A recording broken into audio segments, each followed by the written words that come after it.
नमस्कार, सहारा प्रणाम. समय मुंबईच्या सिनेकट्टामध्ये तुम्हा सगळ्यांचं पुन्हा एकदा मनापासून स्वागत.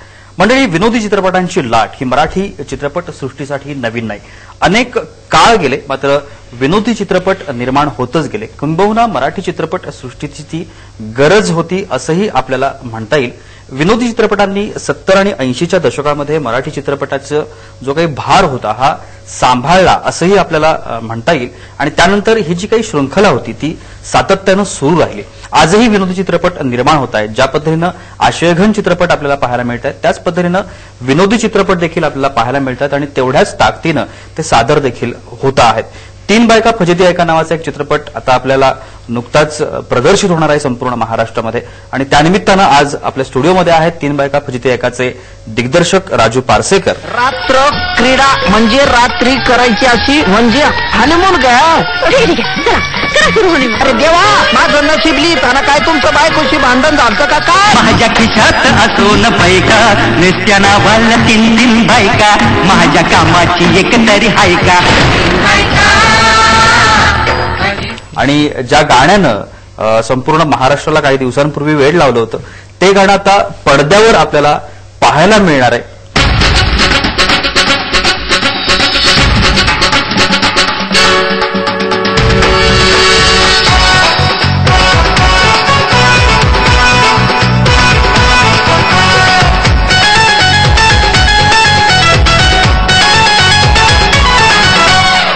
जे गाणं जिने प्रेझेंट केलंय पडद्यावरती ती मानसी नाईक आज आपल्यासोबत आहे सिनेकट्टामध्ये. दोघांचंही खूप खूप मनापासून स्वागत. थँक्यू. पारसेकर, तुमच्यापासून सुरुवात करेन की 3 बायका फजिती ऐका नावाचा हा चित्रपट आहे आणि चित्रपटाचं टायटल ऐकल्यानंतर आपल्याला कळतं की अत्यंत विनोदी अशा पद्धतीचा चित्रपट असणार आहे. पण मुळात ही कॉन्सेप्ट ज्या वेळेला तुमच्याकडे आली ॲज अ डिरेक्टर म्हणून कशा पद्धतीनं तुम्ही या कथेवरती आणि सगळ्यावरती विचार केला होता? विचार म्हणजे एक तर प्रथम म्हणजे अशा प्रकार 2 बायका 1 पुरुष असे चित्रपट हिंदीमध्ये पण आले. जसं बीवी नंबर 1 होतं किंवा साजन चले ससुराल होतं किंवा मराठीमध्ये पण 2 बायका फजिती ऐका आणखी एक चित्रपट या प्रकारचाच होता. तर असे चित्रपट येऊन गेले आणि सगळे व्यवस्थितरित्या हिट झालेले चित्रपट आहेत. बरोबर. तर माझ्याकडे जेव्हा ती राजन अगरवाल म्हणून त्यांनी कथा घेऊन आला तेव्हा त्यात त्यांनी 3 बायका, तेव्हा इमिजिएटली मला स्ट्राईक झाला. म्हटलं 2 आहेत तर 3 हा प्रयोग सुद्धा यशस्वी होऊ शकतो. आणि त्यामुळे मी त्याच्यात त्या कथेमध्ये पाहिलं तर मला ते सगळं जे पाहिजे होतं मटेरियल फिल्मसाठी आणि अशा प्रकारचा मसाला चित्रपट, बेसिकली कर्मणूक प्रधान चित्रपट आहे तो. तर मला ती कथा भावली आणि त्यामुळे चित्रपट शंकर मेटकरी निर्माते त्यांच्याकडे मी घेऊन गेलो. मंगेश जगताप म्हणजे लाईन प्रोड्युसर, आणि त्यांनाही आवडली आणि मग चित्रपट सुरू झाला. वंशाचा दिवा, आई बाबाच्या वंशाचा दिवा, मनमोजी मी आता, अर मनमोजी मी आता. माझ्या लाडाच्या 3 बायका माझ्या वाली कोणी नक्की हाय का. माझ्या लाडाच्या 3 बायका माझ्या वाली कोणी नक्की हाय का. मानसी, ज्या वेळेला एखादा कलाकार एखाद्या चित्रपटामध्ये काम करतो त्याला नेहमी अशी उत्सुकता असते किंवा नेहमी त्याचं एक एम असतो की मला लीड रोल मिळावा प्रत्येक ठिकाणी. असं साहजिक असतं ते. अर्थात कुठलाही कलाकार म्हटल्यानंतर ते काय वावगी गोष्ट नाहीये. पण या चित्रपटामध्ये तुम्ही 3 जणी आहात आणि ज्यावेळेला ही भूमिका तुझ्याकडे आली त्यावेळेला पहिला थॉट काय होता मनामध्ये, काय होतं त्याच्यात असं ज्यामुळे तू ती भूमिका स्वीकारलीस? सर्वप्रथम I would like to say thanks to Mangesh Jagtap आणि राजू पारसेकर, बिकॉज त्यांच्यामुळेच मी ते एक पिक्चर मधला पूर्ण फुल लेंथ एक रोल नसून पण मी खारीचा वाटा म्हणून मी गाणं केलंय जे आपण तुम्ही बोललात की रिक्षावाला. हे गाणं स्वतःहूनच खूप अजरामर झालेलं आहे. It's already so famous. तर कुठेतरी माझा त्याला हातभार लागावा. खूप मेहनत होती करायची बट ऑब्वियस. आणि working with choreographer mister Umesh Jadhav, नेहमीच मी कालांतराने एकत्र इतकं काम करत आलं तर नेहमीच काहीतरी आउटकम त्याचा छान होता जो प्रेक्षकांना आवडला. तर डेफिनेटली खंत तर आहे आणि राजू सरांनी तसं मला प्रॉमिस पण केलेलं आहे. पण मला खूप मजा आली हे गाणं करताना.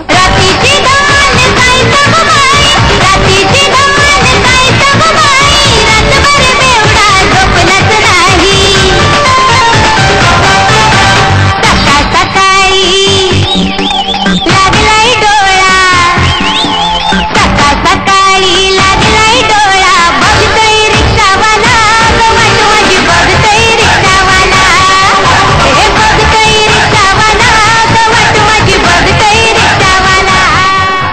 आधी तुम्ही मला फक्त लढ म्हणा या चित्रपटात एका मुजरा करताना बघितलं होतं.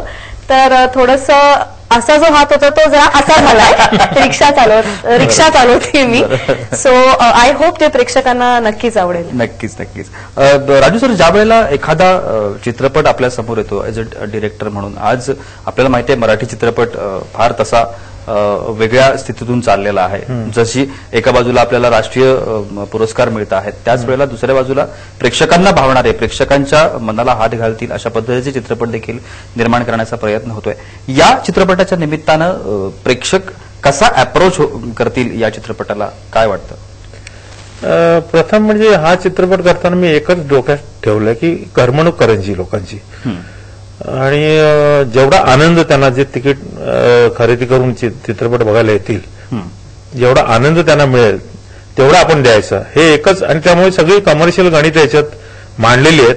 म्हणजे मी काय ज्या पद्धतीने आता राष्ट्रीय पुरस्कार वगैरे चाललाय तो एक भाग वेगळाच आहे, पण हा एक फक्त ऑडियन्सचा विचार करून बनवलेला चित्रपट आहे आणि त्यांना करमणूक देण्यासाठी म्हणून प्रयत्न आहे माझा.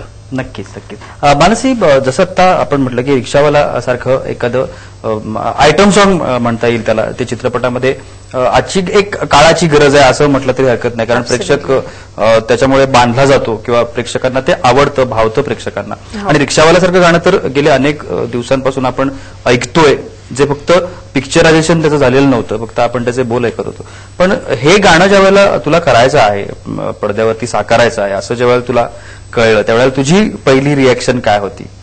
एक तर जसं मी सांगितलं तसं मला ऍक्च्युली मंगेशजींचा फोन आला होता आणि त्यांनी मला सांगितलं की असं असं आपण गाणं आता मोठ्या पडद्यावरती करणार आहोत आणि त्यासाठी मला असं वाटतं की तू या गाण्याला न्याय देऊ शकतेस. तर इथं मी पहिले ब्लँक झाले की म्हटलं हाऊ स्वीट ना, मतलब एवढा विश्वास दाखवणं in it self is a very big thing. आणि मंगेशजींनी माझ्यामध्ये तो विश्वास दाखवला की नाही, या गाण्यासाठी मानसी नाईक परफेक्ट आहे, म्हणजे ती लोकांपर्यंत हे गाणं पोहोचवू शकेल. तर पहिल्यांदा माझी अशी रिॲक्शन होती की अरे बापरे, कारण गाणं कारण स्वतःहूनच खूप फेमस आहे, तर त्याला तेवढंच प्रेक्षकांपर्यंत पोहोचवणं, लोकांपर्यंत पोहोचवणं, इट वॉज काय म्हणतो आपण मेहनत खूप होती. तर तीच मेहनत समज तुम्ही गाणं बघितलं तर ती it's not my on credit, it's like a team work.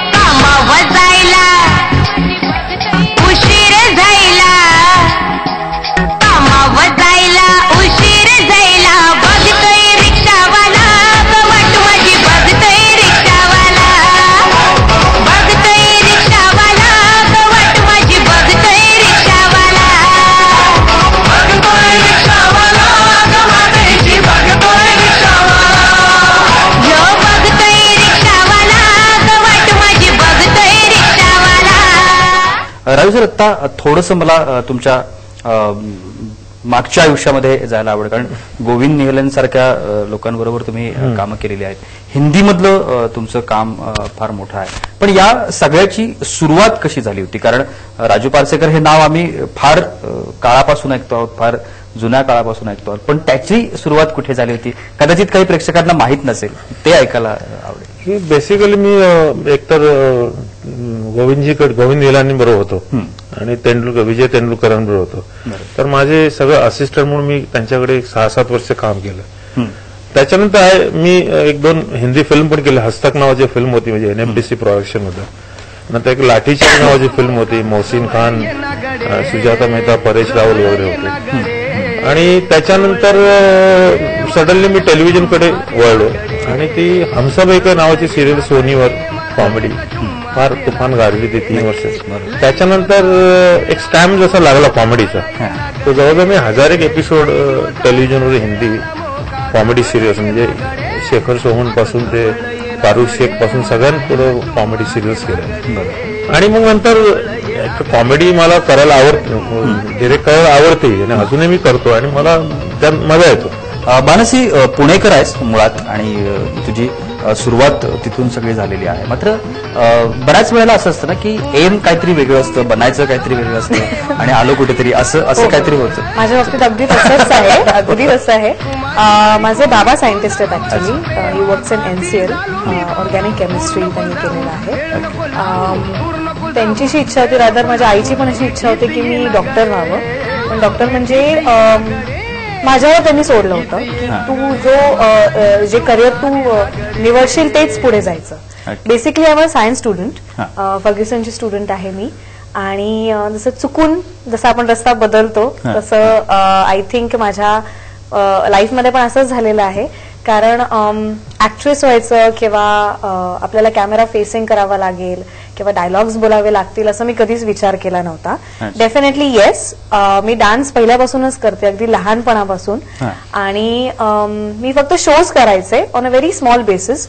पण असं आलं की एके दिवशी असं म्हणतात ना की जे व्हायचं ते होऊनच राहतं. तसं एके दिवशी मला फोन आला.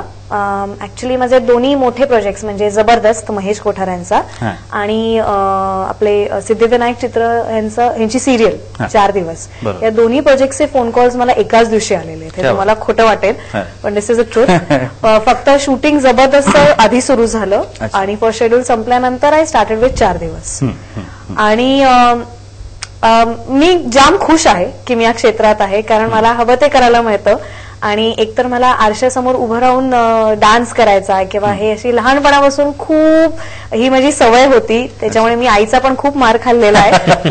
पण समवेअर दी अदर आपण म्हणतो की ह्याचा पण श्रेय कुणाला तरी देतो, तर it's all creditable to my family. कारण माझी फॅमिली इज द मेन, काय म्हणतो आपण, my family supports me a lot. म्हणजे त्यांचा खरंच माझ्या मागे खूप मोठा पाठिंबा आहे. बाकी बाप्पा आणि जगदंबेची इच्छा कुठपर्यंत. नक्कीच नक्कीच. मंडळी, राजू पारसेकर आणि मानसी नाईक आपल्यासोबत आहेत. ज्या पद्धतीनं मराठी इंडस्ट्रीमध्ये नवीन नवीन प्रयोग होत आहेत, नवीन नवीन चित्रपट येत आहेत, नवसंजीवनी मराठी चित्रपटाला मिळत आहे असं आपल्याला या ठिकाणी म्हणायला काहीच हरकत नाहीये. छोट्याशा विश्रांतीसाठी थांबणार आहे, कुठेही जाऊ नका, पाहत रहा सिनेकट्टा.